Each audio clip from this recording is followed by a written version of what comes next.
درود دوستان، با تمرین بعدی از محیط اسکچ کتیا در خدمتتون هستم. پروفیلی که مشاهده میکنید توی مکانیزم ها بیشتر کاربرد داره که حالا اسلایدر توی این شیارها قرار میگیره و ادامه ماجرا که برای رسم این نوع پروفیل ها از ابزارهای elongated hole ما میتونیم استفاده کنیم و به راحتی رسمشون کنیم. خب این اول از همه سعی میکنیم قسمت خارجی رو ما ایجادش کنیم که از این قسمت افقی شروع میکنیم. پس من میرم وارد محیط اسکچ کتیا میشم، ابزار elongated hole رو انتخاب میکنم و بدون اینجا رسم میکنم. البته استراکچر فعال بود، بذارید من دوباره رسم کنم و بدین شکل. شعاع 18 میلیمتره و فاصله بین دو مرکز 105 و البته ما دو مرکز رو باید نسبت به حالا محور عمودی سیمتری کنیم که راحت تر بتونیم ترسیماتمون رو انجام بدیم. خب میریم سراغ قسمت بعدی که از ابزار سیلیندریکال elongated hole میخوایم استفاده کنیم. ببینید مرکز این کمان ها مرکز این یکی کمانیه که رسم کردیم که شعاع این کمان مرکزیش، کمان حالا وسطیش 60 میلیمتر هستش و این کمان های کناری هم 15 میلیمتر. پس من میام اینجا اول از همه مبدا رو انتخاب میکنم و بعد مرکز دوتا کمان. شعاع رو 15 میدم، شعاع این کمان هم 60 هستش. حالا اینکه طولش چقدر باشه، ببینید اون حالا خطی که از مرکز داره میگذره با محور عمودی 30 درجه و این طرف هم با محور افقی 20 درجه هستش. پس من اینجا میام با استفاده از ابزار لاین یک خط به صورت استراکچر رسم میکنم که از این حالا مرکز کمان هامون بگذره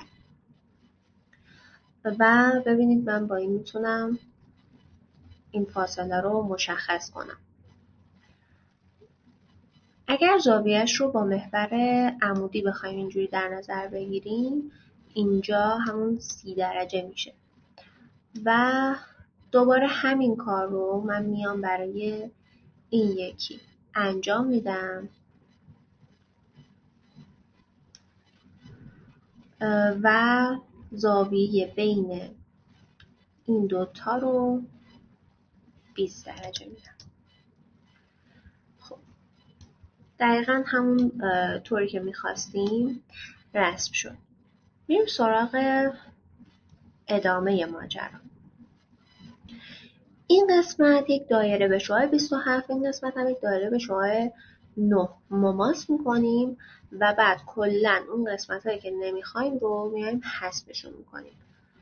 پس من ابزار سیرکل رو انتخاب میکنم، شیفت رو نگه میدارم که هیچ قیدی نگیره، شعاعش رو 9 وارد میکنم و بعد میام مماسش میکنم، یکی به این سمت یکی هم اینجا. دوباره به همین شکل من یک دایره اینجا رسم میکنم، شعاعش رو 27 میدم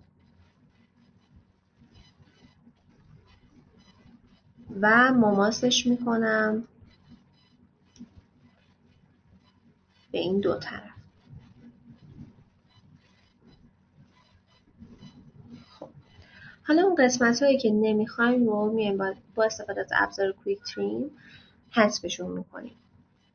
این قسمت، این قسمت و اینها رو زوم کنیم.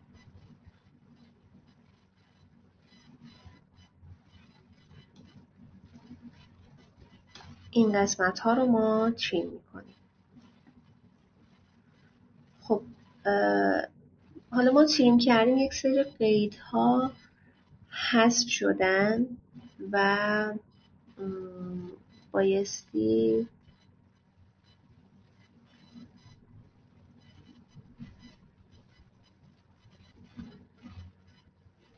یک سری قید بدیم که مقید کنیم. ببینید آها، این که 15 هستش حذف شده بود. خب این از این قسمت. حالا برای اینکه اون قسمت ادامه ماجرا رو رسم کنیم، ببینید ما نمیتونیم از سیمتری استفاده کنیم، ولی از ابزار روتیت میتونیم استفاده کنیم، چون که دقیقاً به همین شکلی که هستش انگار 180 درجه چرخیده اومده اینجا. پس من اول اون المان هایی که میخوام دوران پیدا کنن و کپی بشن رو انتخاب میکنم. اینها رو هم انتخاب میکنم چون که بعد میخوایم مقید کنیم، به اینا نیاز داریم. همین هست دیگه، اینا رو انتخاب میکنم، بعد میرم ابزار روتیش رو انتخاب میکنم. مبدأ مختصات به عنوان مرکز دوران و یه دونه هم میخوایم 180 درجه. منفی 180 دیگه فرقی نداره. خب به راحتی این هم اینجا رسم شد که شعاع داده شده. این قسمت رو با این قسمت بیایم عید مماسی بدیم، این قسمت هم با این قسمت.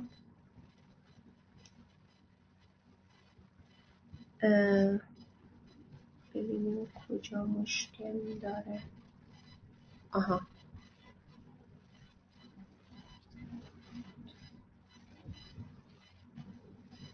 این رو بر این با بایستی کوینسیدنس کنیم. خب یه مقدار زیادیش اوکی شد. این قسمت هم زاویه‌اش رو باید مشخص کنیم، 30 درجه. و این تیکه هم که نیازی نداریم، این قسمت هم پاک شد. من یه کنترل زد میزنم، اینجا یه اتفاقاتی رخ داده. خب من این نقطه رو بر اینجا کوینسیدنسش میکنم که وقتی که تریم رو استفاده میکنیم حذف نشه.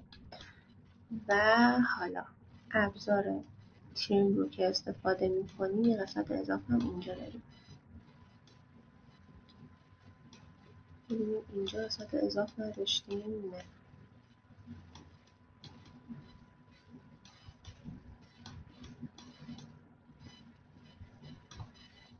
این قسمت اینجا فقط هست.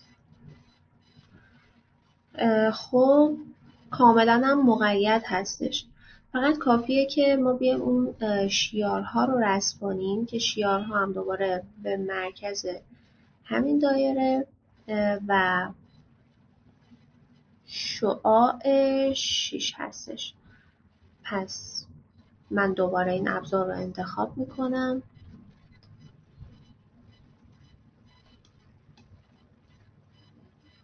اینجا و اینجا یک قید اضافی گرفته.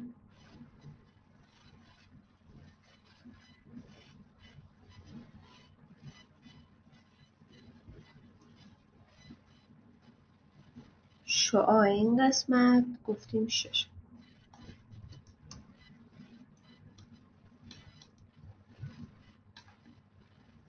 و حالا هم میتونیم کپی کنیم، هم میتونیم خودمون رسم کنیم. رسم کنیم بهتر.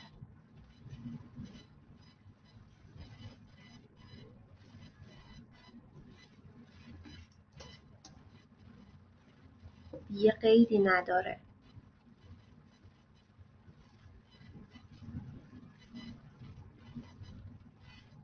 این همون قید زاویه با محور افقیشه، 20 درجه.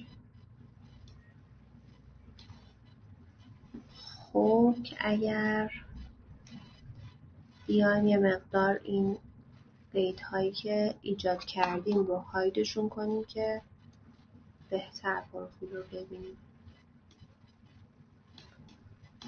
خب این دوتا سوراخ رو هم اینجا ما باید ایجاد کنیم. دوتا سوراخ هست که قطرشون 12 هستش. من یکیش رو ایجاد میکنم و بعد از حالا سیمتری استفاده میکنم. قطر 12 نسبت به محور عمودی و تمام. پروفیلی که میخواستیم کاملا مقید ایجاد شد. امیدوارم که این تمرین هم براتون مفید بوده باشه. تا تمرین بعد بدرود.